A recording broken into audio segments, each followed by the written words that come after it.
এক ঘন সবুজ বনে পাখিরা কিচিরমিচির করে গান গাইছে। সূর্যের আলো গাছের পাতার ফাঁক দিয়ে নেমে আসছে মাটিতে।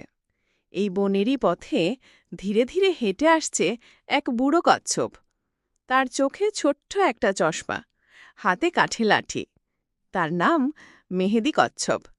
সে খুবই জ্ঞানী, সবাই তাকে খুব সম্মান করে। একদিন মেহেদি কচ্ছপ ভাবল, এই বনের ছোট বড় সবাই যদি শেখে, জীবন আরও সুন্দর হবে। তাই সে খুলে ফেলল একটা খোলা পাঠশালা। বাঁশঝাড়ের নিচে নরম ঘাসের ওপর পাখিরা গাইছে চারপাশে। সে ডাক পাঠালো সব ছোট্ট প্রাণীদের শেখার জন্য। পরদিন সকালে পাঠশালায় এলো অনেক ছোট্ট ছোট্ট প্রাণী। টুনটুনি পাখি ডানা ঝাপটাতে ঝাঁপিয়ে পড়ল। খরগোশবাবু লাফাতে লাফাতে এলো। ভালুক মিন্টু ধীরে ধীরে হাঁকল।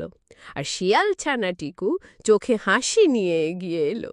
সবার হাতে পাতার খাতা আর কাঠের কলম। তারা বসল মাটিতে কচ্ছপ গুরুজির সামনে। মেহেদে কচ্ছপ ধীরে ধীরে বলল, আজ আমরা শিখব ধৈর্য কাকে বলে। যে জীবনে ধৈর্য ধরে সে সব বাধা পেরিয়ে এগিয়ে যেতে পারে। খরগোশবাবু চমকে বলল, আমি তো খুব তাড়াতাড়ি সব করতে পছন্দ করি, আমি ধৈর্য ধরতে পারি না। সবার মুখে ছোট ছোট হাসি। কচ্ছপ হেসে বলল, তাহলে চল, আজ খেলি ধৈর্যের খেলা। কচ্ছপ শুরু করল হাঁটা ধীরে ধীরে। তার গন্তব্য একটা পাতা কিছু দূরে।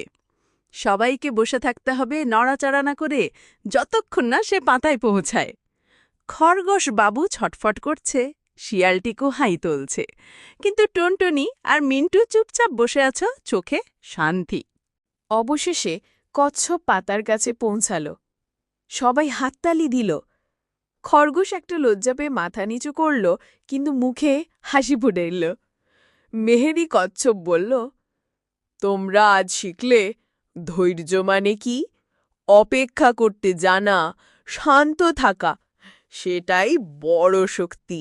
পাঠশালা শেষ হলো আনন্দে। সব বাচ্চা প্রাণী হেসে উঠল, একজন আরেকজনকে জড়িয়ে ধরল।